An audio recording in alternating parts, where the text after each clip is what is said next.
This is the Reluctant Leader podcast, the podcast designed to help you if you've landed a leadership role through no fault of your own and now need to find out what you should be doing. I'm your host, Mark Terrell, and have been there and know what it feels like and made all the mistakes. In each episode, I'll be getting to grips with a leadership topic by interviewing an expert in their field. You'll find out why they do what they do and take away some top tips you can use to become a more confident leader.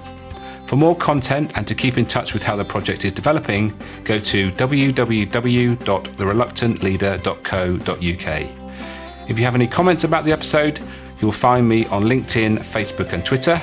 So let's crack on with the show. Today I'm talking to Adrian Chase. Adrian says quite often people will say to him, "So you're a business coach then, Adrian?" His answer to them is always, "What I actually do is coach people that happen to have a business." He says, "For me, it's always people first and business second. I see my job as helping my clients to be in a better position to help others. I'm very honest with myself in terms of who I can help, and I am proud of what my clients achieve. When he works with people, he impresses upon them that they need to make themselves their number one priority, and in that way, they will be in a powerful position to be able to help others. What he actually does is remove resistance for people that have put up their own thought barriers." I hope you enjoy this chat we had about staying calm, and I'll catch you all on the other side.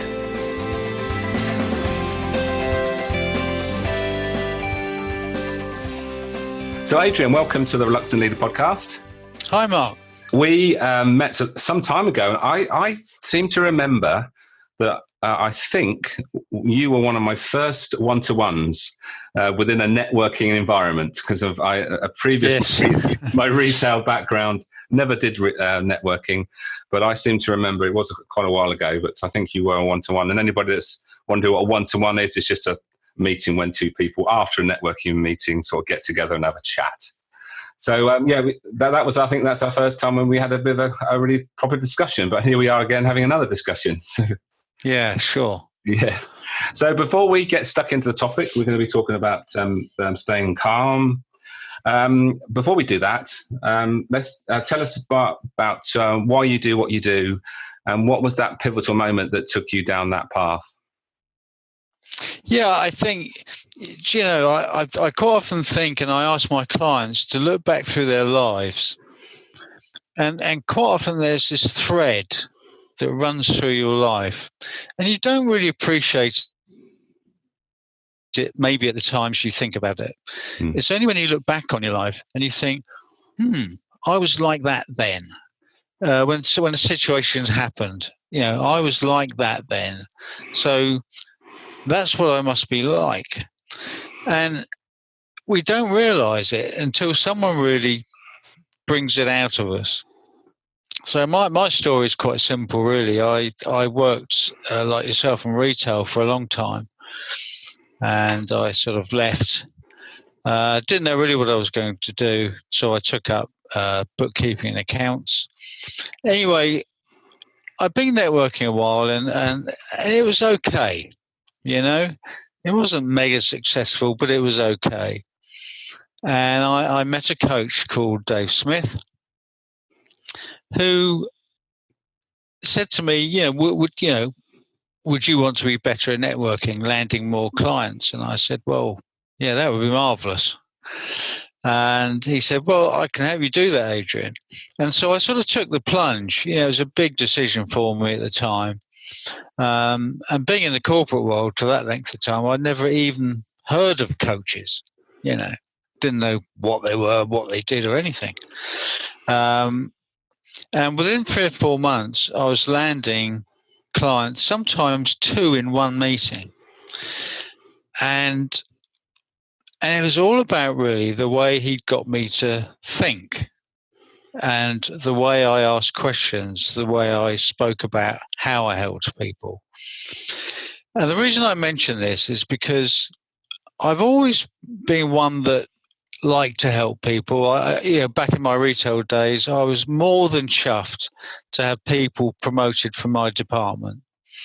A lot of people in the business wouldn't want their best people promoted, but I was always for pushing people forward and helping them get better. So what I did in a small way is started helping other bookkeepers and accountants get better at landing clients. And I've been doing this a while.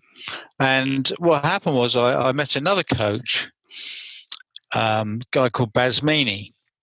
And he said to me, Adrian, he said, when you talk about when you're working with people, helping them, land more clients, or, talk about their thinking process, he said, you light up.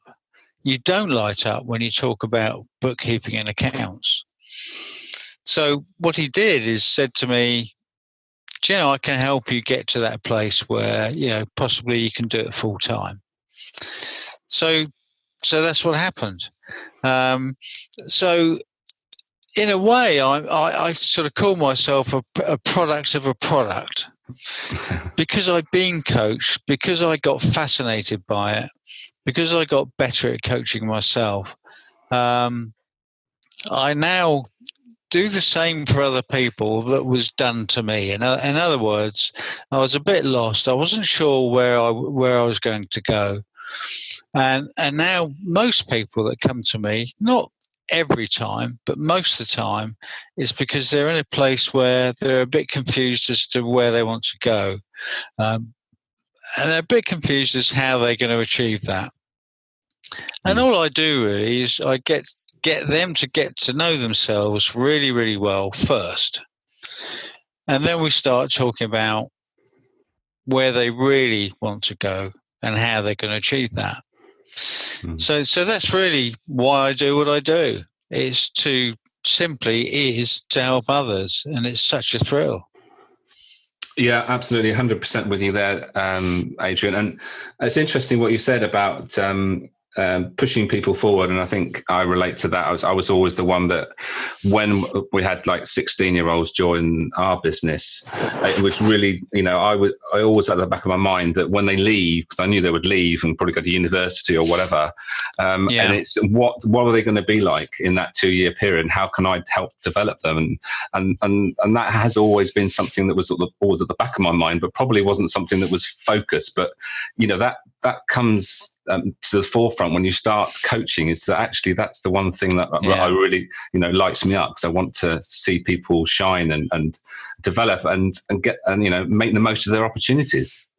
Yeah. Yeah. It's a brilliant feeling. And I like the way that you've had two sort of pivotal moments, meeting two people that first of all saw something that you needed, and then somebody saw something actually that you couldn't see yourself. And isn't that a great thing that coaches, should be looking out for? I think, and also, as I say, I'm a product of the product. I still use coaches now. I wanted to be much better with my sort of health and nutrition, if you like.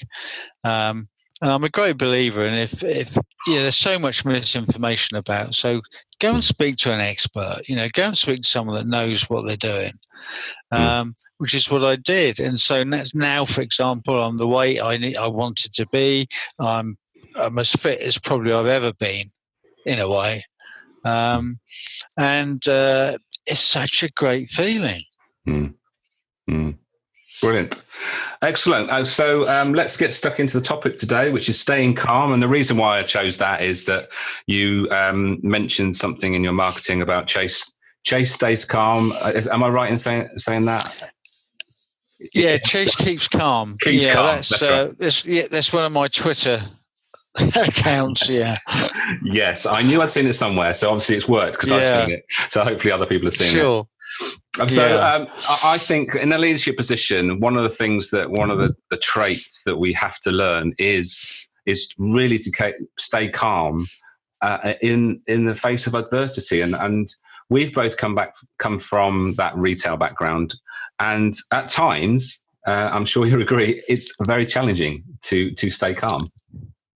Yeah, I think especially retail. I know everyone's going to say, well, they all do a difficult job, and but I think the thing about retail, Mark, for me, and I have done other jobs, but that mainly was my career, is that retail, what's happening now is happening now. You can't put it off.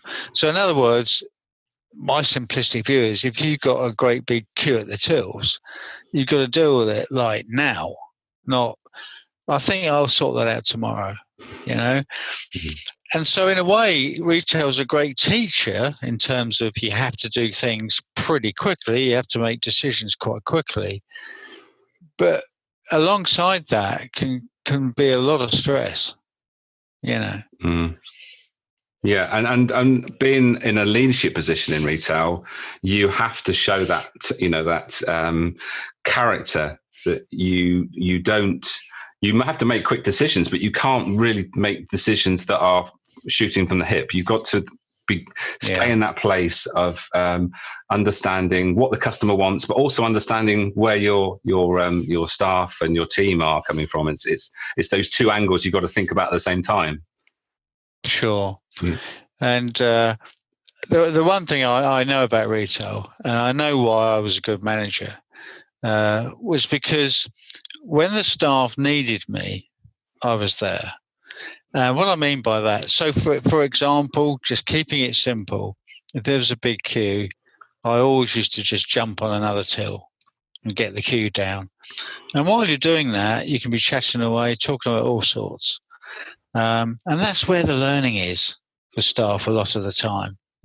What I call on the job, not necessarily in a classroom, but actually, at the coalface, under pressure. And you can really help them by saying, think about it this way, Yeah. And you've already said it. Retail is such a great place to learn all sorts of things about, how people interact and how you can get the best from people. It's a great place to learn those skills. So when we talk about staying calm, why is that something that you sort of mentioned? Why have you sort of mentioned it when you mentioned it in your Twitter bio? Well, it helps me.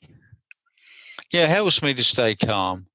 I've always been pretty calm, but now, because I do what I do and I understand a lot more about calmness, I can see how it's really helped me, and I can see how it really, really helps me now.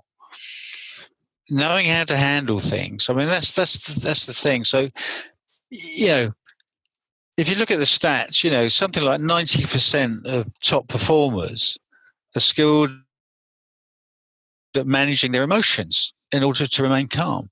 And we see it on television a lot. A lot of the top politicians, the person that runs the Bank of England, when you see them on television talking about what would be one of the most stressful things ever, I should imagine, they are completely in control and calm.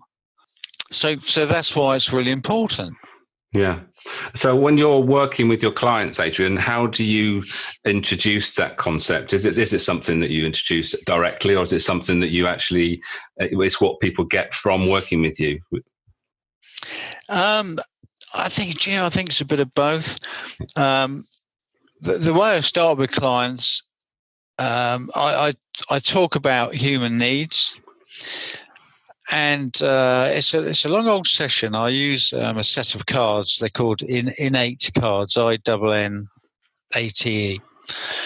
And the great thing about the cards is that they've got graphics on the cards.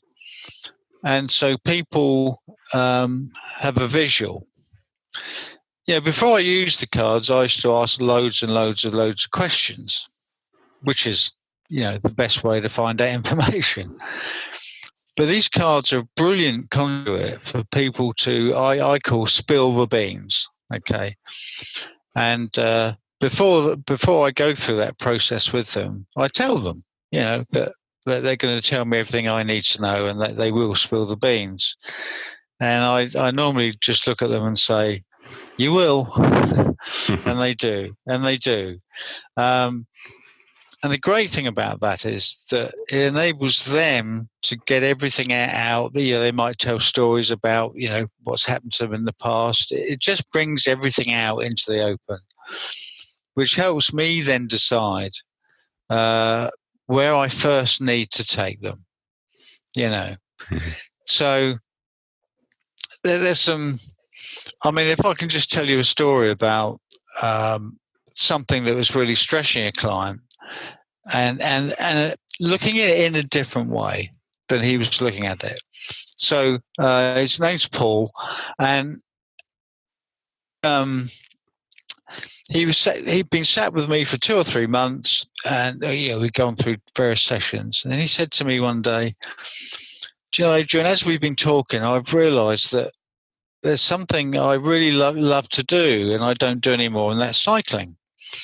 And I said, "Oh, well, that's a shame. So why is it that you feel you can't cycle anymore?" Well, he said, "I'm sort of married now, got 2 little kiddies, and do you know, I feel a bit guilty about that."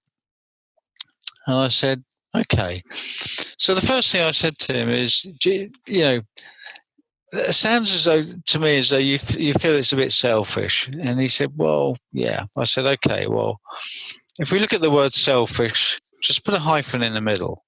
Selfish. Yes, you are being selfish. Why do you want to cycle on your bike?" "Well, because it'll help me, again, it'll help me sort of keep calm, keep me fitter so I can look after the family." So I said, "Really, then there's nothing to feel guilty about."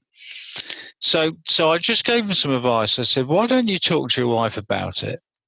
But why don't you do a deal? Why don't you say to your wife, look, I'd love to go out on a Sunday morning for a couple of hours riding my bike. I appreciate, you're at home all day long looking after the kids and doing what mums do best. But I'm aware that, you need some private time as well. So when I come back, I'll just have a shower and come back down, and I'll look after the kids for 2 or 3 hours on the Sunday morning, and you can do what you want, read a book or go where you want." So she agreed to that. Anyway, a couple of weeks later, Paul was talking about it. I said, how's the cycling going? And he said, "It's great, Adrian. I go out now on a Sunday morning on my bike. I love it. It's great thinking time and all that stuff. And I come home and then I, look after the kids. And sometimes my wife actually doesn't want me to necessarily do that." But he said, "Do you know what I found is that now it's the first time in my life that I've spent 2 or 3 hours alone with my children." And he said, "I've got to the point now where I don't want it not to happen." He said, "It's such a joyous thing." Who would have thought? And so, that's just an example really of helping someone, negotiate, think a bit differently, give the other person something. Rather than just say, I'm going to go off on my bike for 2 hours this morning. I mean, that's never going to go down that well. So what I'm trying to illustrate here is what I teach my clients is to think in a way, think in a process for themselves that helps them, but also think about how that affects other people, and think about how people do what they do and why they do it, because that helps you then give them the solution.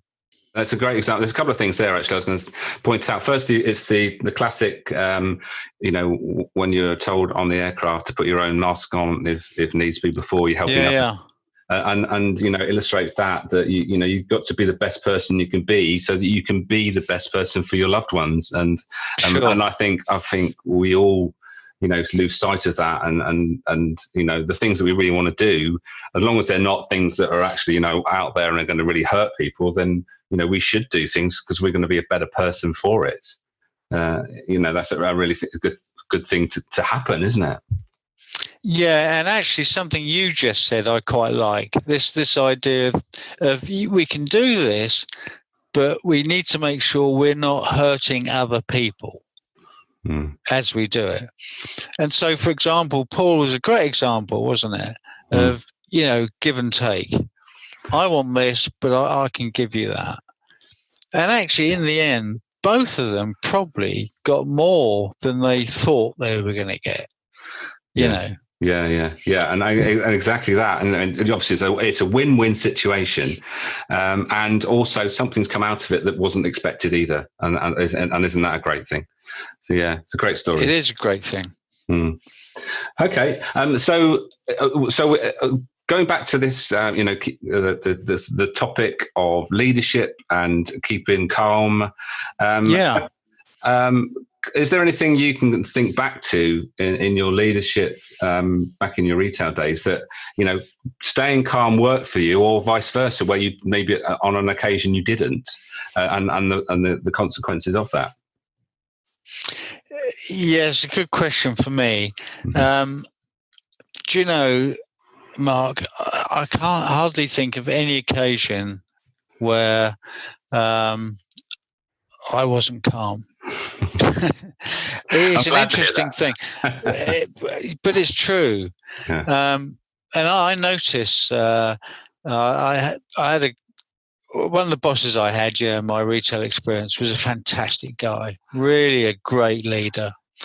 And I don't suppose he'd been trained on any of this. He was just naturally very good at understanding other people and knowing how to get them to do, what he thought would be best. When I was a regional manager, there was 4 of us, and this guy was the director in charge of us. And all 4 regional managers were totally different characters. There's one that was very bombastic. There was one that was very argumentative. There was me that was, pretty laid back, to be honest, and so forth, and he was brilliant at handling all that. And so when I was out with him doing branch visits, he knew it was absolutely pointless raising his voice. And so what he used to do was embarrass me by something I'd failed to achieve or see. And that for me was a killer.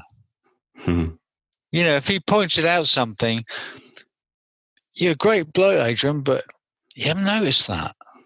I used to think, that was a real failure for me.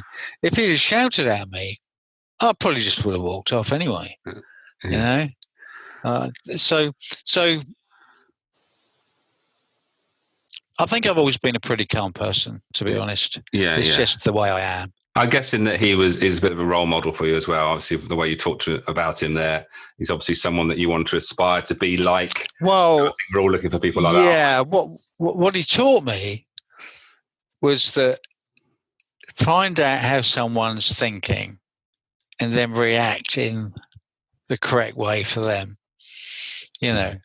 Rather than just reacting exactly the same way to everyone you meet, because actually it doesn't really work very well. I quite often will say to clients, when you meet people that are similar to you, well, that's easy. So, for example, yourself and myself, in some ways we're similar. We've been in retail, and so it's probably very easy for us to have that meeting. Very easy. But when you meet people that you think, wow, I don't think I'm ever going to get to like this person, or you don't like them from the beginning. And so I think one of the skills I hope I impart to people is this ability to get to understand why others are the way they are. And once you understand that, actually, there's not many people you can't get on with. No, it's about understanding people's story, isn't it? And what people have been through shapes us, and the people that we've met along the way, the people that have influenced us, from our parents through to other wider family, the people that we meet at work. All those people hopefully we all are picking up good things from those people. And I think that's from where I come from my point of view, I think you just pick things from different people and you think, what is it about that person I like? Or vice versa, what is it I don't like about that person? So I can say and help myself not be like that. It's interesting. I've had some clients that when I first met them, in my mind, I'm thinking this person is very unlikely to ever be a client. That was my first impression, if you like. And actually, they are clients, and I think it's because I've been able to get past that idea of I don't think I'm going to get on with this person, and be able to ask enough questions that then I start to understand. Oh, right, okay, I can see now why that person's got that problem. And it might be that they're just really not very good at communicating. It might be that simple. When people say to me, "Do you know, Adrian, it doesn't matter what I say, the staff just seem to just do what they want." And eventually, most times, they'll come up with their own conclusion. They'll say to me, "Do you think I'm communicating in the right way?" And that's the great thing. And you'll know, Mark, that's the great thing about coaching. It's drawing out of people, where they are, where they want to be, but they'll tell you what's going wrong if you just, speak to them in the right way, ask the right questions. Yeah. And so I love that. So you can then lead them. And of course, once they've said to you, "Do you think that's the problem?" Because they know it is, then you know where to go straight away. And I love that, Yeah. Absolutely. I was just thinking, we're running out of time. We've still got a few minutes before we sum up. Have you got any other stories that would be useful for the listeners that probably stories of other clients that have come to you that you've been able to sort of help them? Well, look, I've got one that's about me, I'm afraid. Oh, that's fine. Yeah. But it's something that happened. And again, I talk about this thread that runs back through your life. So just quickly, when I was a sort of teenager, I played in various groups and bands and so forth. And of course, there comes a time when you do your very first gig. You've got this gear and you've been practicing with other lads or whatever it is, but you book this gig, and the gig was actually at it's called the Roundabout Hotel in Fareham, not far from Portsmouth, and it was our first gig. And I was stressed for months before that gig, months, and everything could go. Could I remember what I'm playing? Could I remember all the notes? Would they be in the right order? Would we go down well? Would the equipment not break down? This sort of stuff. And honestly, when I look back now, it was terrible. And obviously, we did the gig, and actually it went okay, as things normally do. Because I then did more and more and more gigs, it came to me, I just thought about, well, I can't live like this, So what I used to do in the end, I was in, as you probably aware, this group called Chinatown, and we used to gig a lot. I mean, a lot. And so I then learned that I could flick a switch in terms of getting excited. So before the gig, to set up all the stuff, I probably used to stand at the bar and get a pint, and that was my best time. I used to be absolutely calm. I'd be having a pint, looking at the equipment on the stage, thinking, "Wow, this is going to be a great evening." The time I got nervous was when we went wherever we were changing to put our stage clothes on. I then allowed myself at that moment, well, right, let's now get excited. And I think that's the thing. I think people, can control that if they want to. And you and I know probably quite a few people that over the years have had to do that. They've had to control their nerves.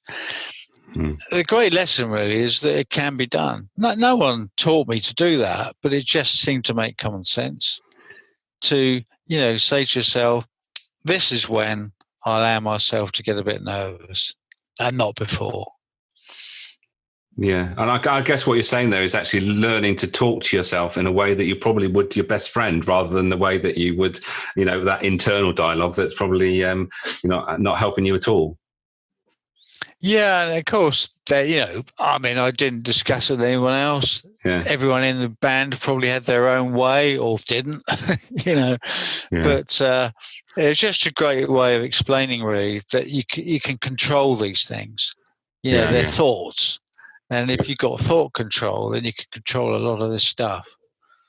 Yeah, absolutely. Right. Yeah. Well, as I mentioned, we're running out of time. So the time's come to us to sort of wrap things up. And as I always do with my guests, to give them the opportunity to give us 3 top tips or more, if the case may be. But how would you like to leave us with some top tips to take forward? Well, I'll leave us with 3. Mm-hmm. There are loads of tips, but these are the ones that I suppose have helped me. So why wouldn't I give those? So what I want to talk about is planning ahead. Okay, so it's not always possible to guarantee exactly what may happen, but we probably have a pretty good idea of the general types of pressure we may face on a daily basis.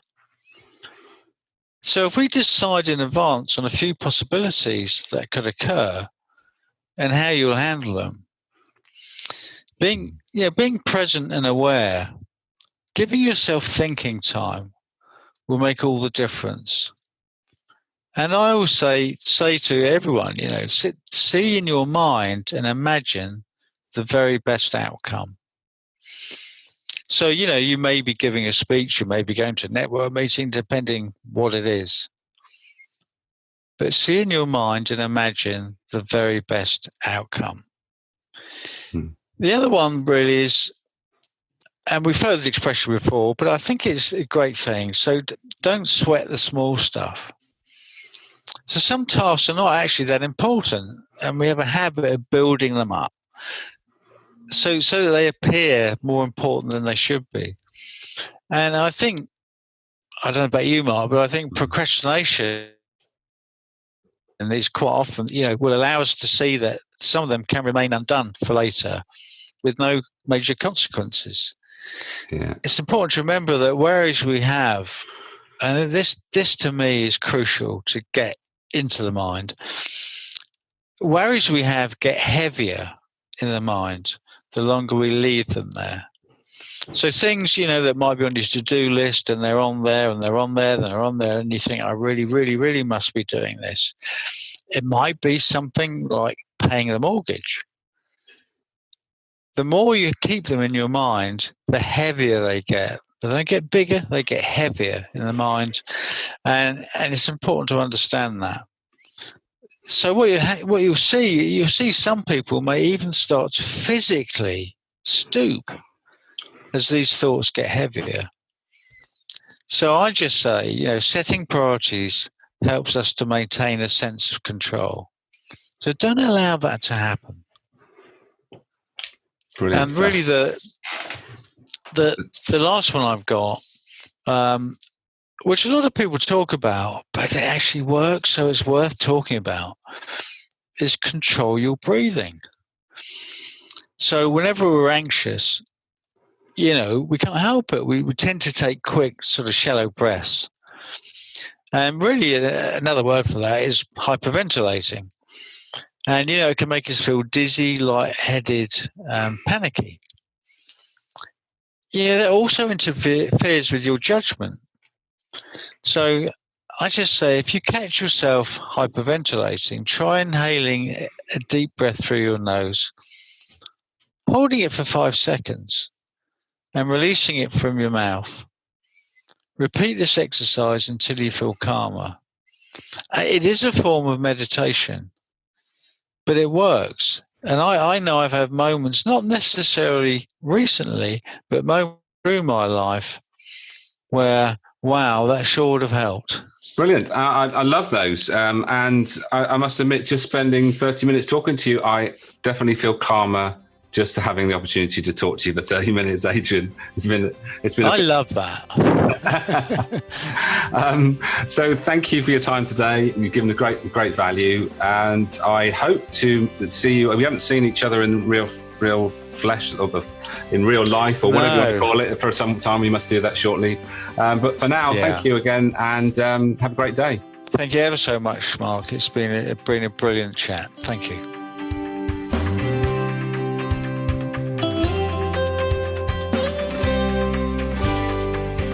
Thank you for listening to this episode. If you enjoyed it, please take a moment to leave a review.